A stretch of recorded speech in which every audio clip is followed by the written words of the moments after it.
बिहार में बढ़ रहा क्राइम रेट, बिहार में गिर रही पुलिस की साख, प्रदेश में कैसे कंट्रोल होगा क्राइम।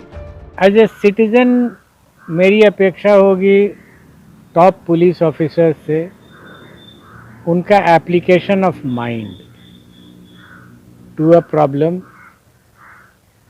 उनके द्वारा कानून के प्रावधानों को निकालना जो है कानून में दिया हुआ है उसको निकालना और उसको कैसे इम्प्लीमेंट किया जाए इसकी युक्ति बनाना, ये एक्सपेक्टेड है by a citizen from the senior police officers. ये कहना है बिहार के उस पूर्व डीजीपी का जिसके कार्यकाल में जंगल राज का खात्मा हुआ था। 2005 में जब नीतीश कुमार ने बिहार की कमान संभाली थी तब क्राइम को कंट्रोल करना बड़ी चुनौती थी। ठीक वैसी ही चुनौती वर्तमान समय में भी आ चुकी है। लूट, हत्या, अपहरण, गैंगरेप की वारदात अब बिहार में आम हो चुकी है। विपक्ष लगातार हमलावर है। पूरी तरह से बिहार अपराधियों के चंगुल में है और सरकार हाथ पर हाथ रखकर बैठी हुई है। रोज समीक्षा करती है, तो जितना समीक्षा होता है उतना आपराधिक घटनाओं में वृद्धि होती है। ये सरकार का इकबाल समाप्त हो चुका है। अपराधियों का मनोबल इतना बढ़ गया है कि पुलिस प्रशासन का खौफ अपराधियों में नहीं रहा है। विपक्ष के दावे गलत नहीं हैं।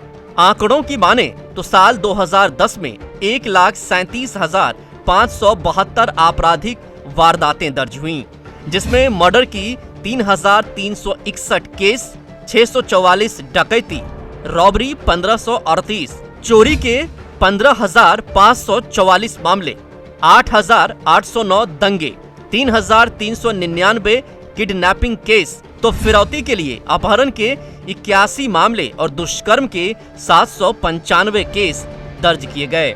वहीं 2020 के नवंबर माह के आंकड़े के मुताबिक बिहार में 2,33,093 मामले दर्ज किए गए, जिसमें 2,899 हत्या, डकैती के 199, रॉबरी 1,694, चोरी के 28,560 केस, दंगा के 8,880 केस, तो किडनैपिंग 7,194 और फिरौती के लिए अपहरण का केस 34, जबकि रेप के 1,330 मामले दर्ज हुए थे। बढ़ते आपराधिक घटनाओं से एनडीए की सहयोगी पार्टी बीजेपी भी चिंतित है। कहीं न कहीं भय का माहौल खत्म हुआ है।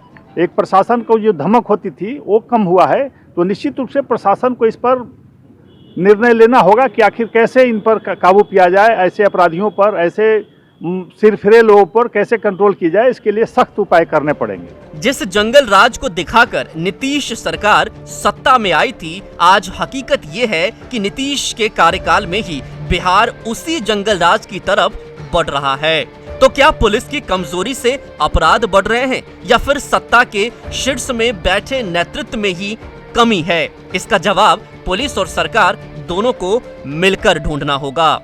कह सकते हैं जो लॉ के अनुसार जो चलने का जो नियम था उस समय जिस वजह से इन लोगों ने क्राइम पे कंट्रोल पाया था, और अभी जिस तरह से क्राइम ऑफ नेचर जो है वो बदल गया है और इस पर पुलिस को खासा ध्यान देने की जरूरत है। फिलहाल पटना सिटी भारत के लिए राहुल सिंह।